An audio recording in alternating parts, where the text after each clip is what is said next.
Truck Talk, brought to you by eTruckBiz.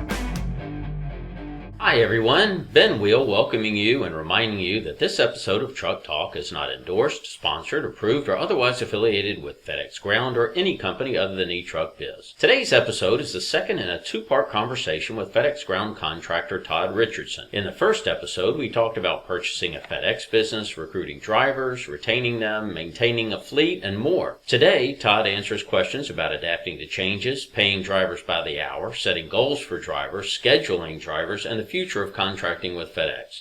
So, without further ado, let's listen to the second half of our conversation. Let's talk about some unknowns or common myths, if you will, in the contracting business that maybe are true or untrue. Do you have to have been a business owner or in the last mile delivery world in order to be successful in this business?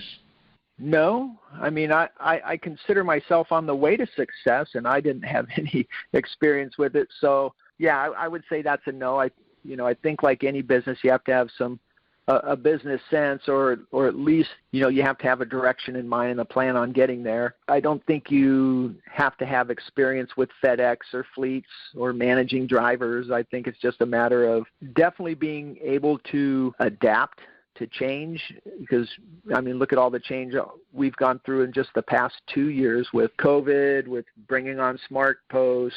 If you're going to be stuck in your ways and you're not going to change, I think that's, that would certainly be a detriment. You just have to be analytical and be able to prioritize and adapt. What do you suggest? Should somebody go to work for a contractor before they get into business? Is that something that needs to be done or not really? That wouldn't have worked for me, but it might work for some. Matter of fact, the terminal I'm in, for the longest time, there were just two contractors. There was me and one other contractor, and he sold off part of his business, and that new owner did go to work for him for quite a while. So I guess, it's certainly a way. I don't know what the contract read, if he had an out, but that might be a good way to figure out if it is for you, hey, I'll come work for you for 6 months and or 3 months or whatever, and if I like it, I'll buy your business. I don't know how his contract was written, but it could have. Although I gotta say, if I had done that, I probably wouldn't have purchased the business. I had such a bad experience in my first year, so it might lead you down the wrong road. But I don't know how realistic that is for the average guy going in to buy something, but there could certainly be some benefit to it. Good advice. And let's switch gears a little bit. You mentioned, I was taking some notes about the hiring and recruiting and drivers and relationships with them and advertising for them. So beyond that, how do you pay drivers now? Are you paying them by the day, by the hour, a mix? So I pay all my drivers now by the hour, even the ones that are in my step vans, the over 10,000-pound vehicles. We just pay everybody by the hour. My managers, I do pay a salary. Good for you. I'm glad for me, it's cleaner that way. Just going to say I applaud you for paying your drivers by the hour, because that seems to be the way the industry is going, and that's what we're encouraging everyone to do. So I'm glad to hear that you're already moving towards the future where it's going. In addition to the compensation, because we try to talk to our customers and our clients about driver goals. Do your drivers have goals? And if so, what can you tell us about those? Let's put it this way. My drivers should have goals, and we are working towards that. And right now, it took us quite a while to get up to speed. We just went to 6 days this year, and it took us months to get drivers cross-trained on rural routes and such. And, here it comes back to turnover and having a good pipeline. Learning rural territories, it's not like you can just give them a map. It just doesn't work that way. Things aren't where they should be from a standpoint of a map, or things aren't where they should be from the standpoint of a county. And so we were trying to transition from going from 5/8 to a 4/10 work schedule. And so looking at all that, we finally got that in place, and then our next step was our next goal anyway, is to get drivers on fairly consistent routes. They're not going to be the same every day, especially when you have some guys are going to have to cover 2 or possibly even 3 different territories, but get them set up to where they do have some goals as far as stops per on-road hour and some service level goals. And because we've had a problem with disputed deliveries, so we're going to tie in disputed deliveries into that specifically too. And I think one thing, and along with goals, I wanted to incent these guys. And I was thinking, it sounds, and I'll just throw a number out there. If I wanted to incent him $100 a month, a guy knows that if he drops below his service level, it's, that's going to cost him $25. How hard is a guy going to work for $75 at the end of the month? Or if he misses 2 and he knows he's missing 2 of his goals, how hard is he going to work? 2 out of 4. How hard is he going to work for $50 a month? And that just really bothered me. And I had even given it thought that maybe could I lower their base pay and put a lot of weight to their incentive pay. But I thought that's probably too big of a shift in mindset to make that work. And actually talking with Bob Teal, my rep with you guys, said, well, make it an annual one, pay it out just before peak or, just before Christmas. And if you take that, like I was thinking in the range of $100 a month, well, now that $100 a month is a $1,200 potential bonus at the end of the year. And I think they're going to work a lot harder for that.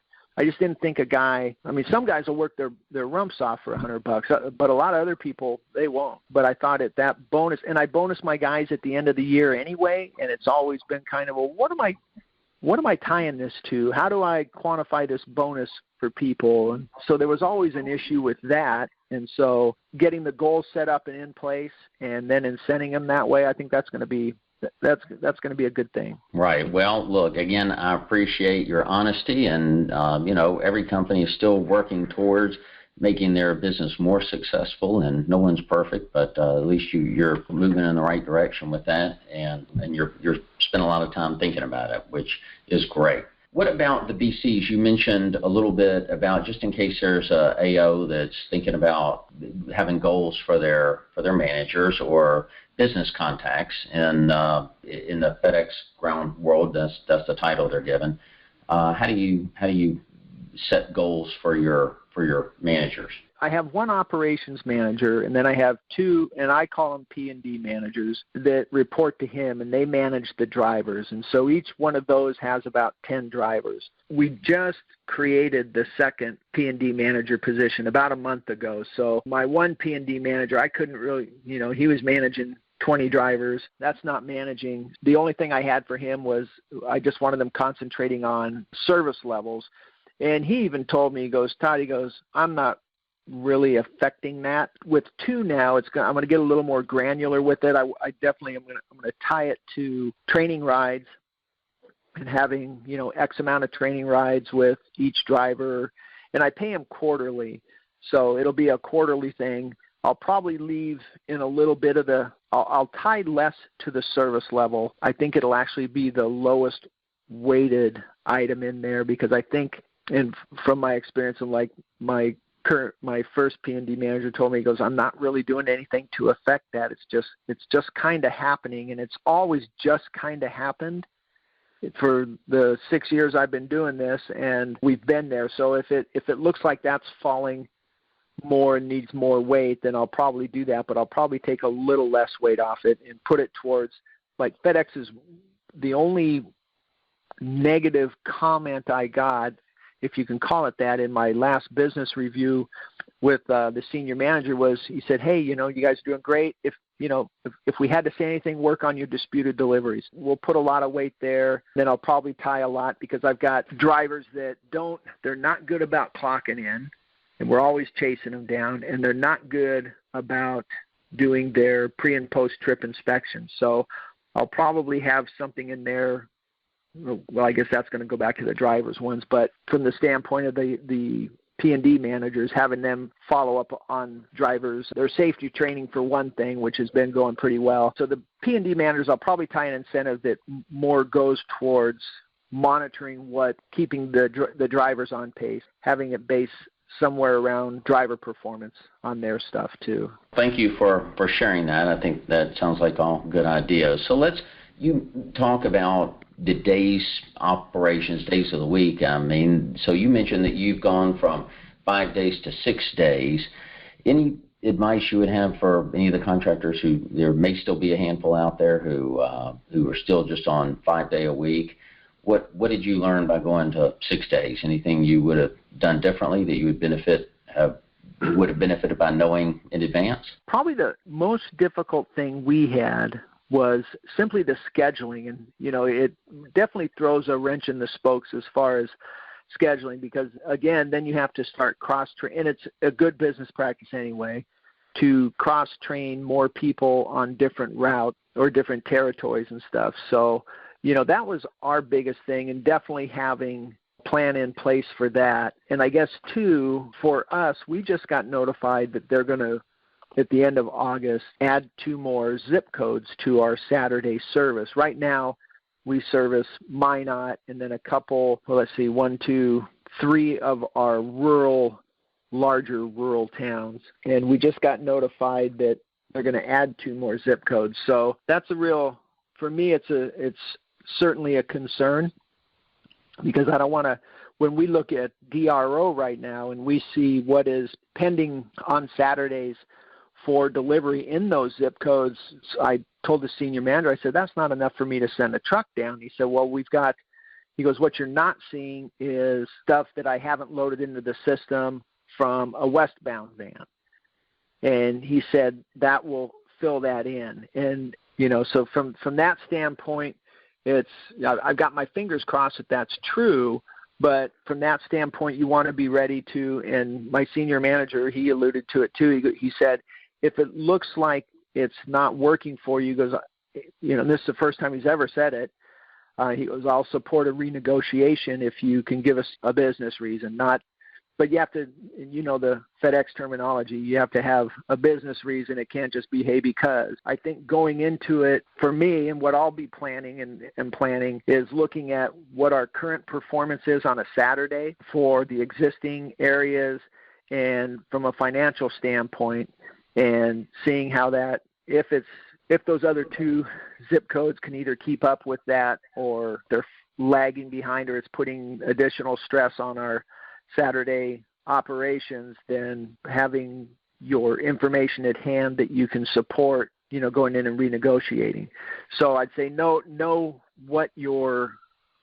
how it's affecting your overall operation, not just Saturday. And if it is, and going into the 6-day operations, I think they give you, they're going to give you some kind of amendment to your contract if it's in mid-contract. They did for us. That goes away at the end of that contract period. So when you renegotiate your new contract, you have to keep that in mind too, that'll go away. And whatever that was, you can figure that they've built that into the new model. It's got to be sufficient enough. So if they're giving you, I'll pick a dime. If they're giving you a dime a stop on all your stops for the rest of the week or through the rest of your contract period, come next contract, if you want to make sure you've got that dime built into your new stop price plus whatever your growth is or whatever you want is as far as growth in revenues. Can't get caught off guard there. All right. Well, thank you for that information, Todd. So what about the kinds of returns and margins can investors expect from this business when they get into this business, or maybe what should somebody be expecting now if they've only been in the business for a very short time? I have fought to get out of single-digit margins, and it's that which is a whole lot lower than my expectation going in. We've certainly doing a much better job of controlling our controllables. Salary percents, that's actually my bread and butter. We have a really good salary percent, and it picks up a lot of slack. So we have, I have obviously the other big drag on revenue is your maintenance and repair. Your fuel is kind of what it is. It's fuel. You can control a little bit, making sure that they're not using premium and that kind of a thing, but still got to buy fuel. You can't really cut costs there. But your maintenance and repair and keeping that down, and I went from one year, I think in year 3 it was 37 cents a mile, then the next year it was 39 cents a mile, and then it jumped up to 51 cents a mile a couple years ago, and that was when our routes were expanding. We were having more routes. Obviously my fleet was getting older, and when I first started buying my fleet, I thought, okay, I'm going to get 5 years. I'm going to have to get rid of it, and it's 3 years. That's the life expectancy I can plan on one of my rural vans is 3 years, and I'm going to be upside down in it, from that aspect. But it's still better than paying for rentals. So, and to keep that 1.5 trucks to route ratio and keep me out of rentals, that's a big thing. And I've heard other contractors, the horror stories that, they've got a fleet full of rentals, and man, my heart goes out. I don't know how they make any money, and I'm sure they're not. Yeah. So for me, salaries can certainly impact your margins. And for me, the biggest other impact is the maintenance and repair and staying out of rentals. All solid advice. So I'm going to wrap it up here with one final question. What do you see for the future of contracting with FedEx? I always like to ask that question, so I'm going to throw that out there to you. For me personally, I do want to grow my business in an educated way. Like I say, I'm looking at areas. For me, I want to stay areas around North Dakota within 4 to 6 hours of drive time. If I need my manager to go check on things, and also when I go visit, I'm not going all over Timbuktu. So I definitely want to grow my business. As far as FedEx themselves, I look and I've kind of paralleled them a little bit to what I saw go on with the beverage industry. In the beverage industry, suppliers started to consolidate, and wholesalers were consolidating. The big ones were buying the small ones and getting eaten up. And I know from a FedEx ground contractor standpoint, the same kind of thing had been going on. Contracting companies were getting bigger and fewer. But then I've heard through the industry that that's kind of failed for FedEx a little bit, and I don't know if it's true or not, but in that they've been seeing if a large contractor fails, then they fail in a big way. So I don't know from their standpoint if, number one, I don't know if that's a true statement, but number two, I don't know if that would sway them towards being a little more amenable to contractors staying small or dealing with more small contractors, because I'm certain, or whether they still want to kind of get to a path of dealing with larger transportation companies. So I guess from that standpoint, I'm looking to get a little more education on that, on what their mindset is moving forward. Well, aren't we all? We all like to know more about the future, and we're all about trying to figure out what's going to happen down the road. So this has been very fascinating talking to you, hearing about your real life experiences, and I can just imagine the folks listening to it or thinking about getting this business will really benefit from everything that we've talked about today. So I want to thank you for your time. I know you're busy. I know you've got more than one business, and this has been a great conversation. So thank you very much, and maybe you'll be able to join us again in the future. I'd love to. I'll definitely be going more of your meetings. So. All right. I look forward to seeing you in person. All right. Well, Ben, thank you very much. I appreciate it.